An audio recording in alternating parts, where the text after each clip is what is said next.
ప్రభుత్వాన్ని బద్నాం చేద్దాం, నువ్వు పెట్టేసే ఈ ఫ్యాక్టరీ మందు కంపెనీ నువ్వు ఉత్పత్తి చేయి, నేను అంటే నా దగ్గర డబ్బులు లేవు సార్ అని జనార్దన్ రావు అంటే నేను 3 కోట్లు ఇస్తాను నువ్వు పెట్టు అన్నాడట జోగి రమేష్. అతను ఇస్తానన్నానన్న భరోసాతో ఇతను పెట్టేశాడట, లేకపోయినా డబ్బులు వచ్చేసినాయి ఇతనికి.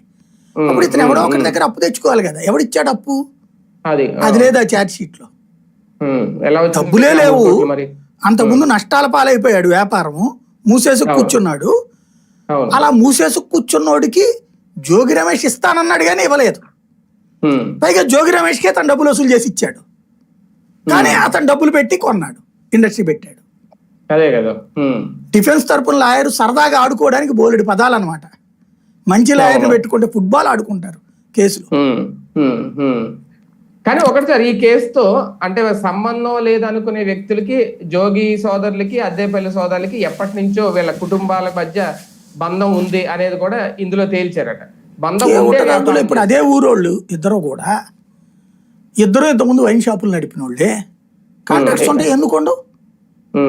ఇప్పుడు ఒకటే సామాజిక వర్గం కూడా ఉండొచ్చును, తప్పే ఉంది అందులో. ఇప్పుడు ఆ లెక్కనైతే గనక కోలా కృష్ణమోహన్ ఇది చేశాడు కాబట్టి వాళ్ళ కులపోళ్ళందరూ నిందితులు అవుతారా దాంట్లో? అతని ఫ్రెండ్స్ అతని పరిచయం ఉన్న వాళ్ళందరూ దొంగలు అవుతారా? బేసిక్ ఇదేం లేదు మనకి ఇక్కడ